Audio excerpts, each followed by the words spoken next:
నమస్కారం. మన వానికి స్వాగతం. ఈరోజు వార్తలలోని ముఖ్యాంశాలు. అండర్ 23 బాస్కెట్బాల్ జిల్లా స్థాయి పురుషుల మహిళల క్రీడా పోటీలు. కాకినాడ జిల్లా పెదపూడి మండలం గొల్లల మామిడాడ శ్రీ సత్య నర్సిరెడ్డి బాస్కెట్బాల్ కోర్ట్ నందు అత్యంత వైభవంగా అండర్ 23 పురుషుల, మహిళల జిల్లా స్థాయి క్రీడ పోటీలు ప్రారంభమయ్యాయి.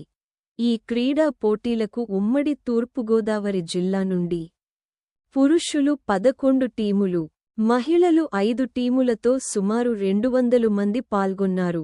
ఈ టోర్నమెంట్ లీకం నాకౌట్ పద్ధతిలో జరుగుతున్నట్లు మామిడాడ బాస్కెట్బాల్ అసోసియేషన్ అధ్యక్షులు గొలుగూరి గౌరీ శంకర్ రెడ్డి తెలిపారు.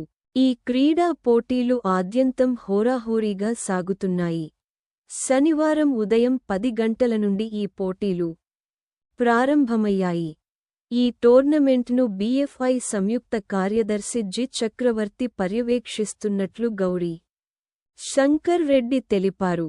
ఈ పోటీలను మామిడాడ బాస్కెట్బాల్ అసోసియేషన్ ఆధ్వర్యంలో దాతలు మరియు శివరామరెడ్డి యూత్ సహకారంతో నిర్వహిస్తున్నట్లు గౌరీ శంకర్ రెడ్డి తెలిపారు.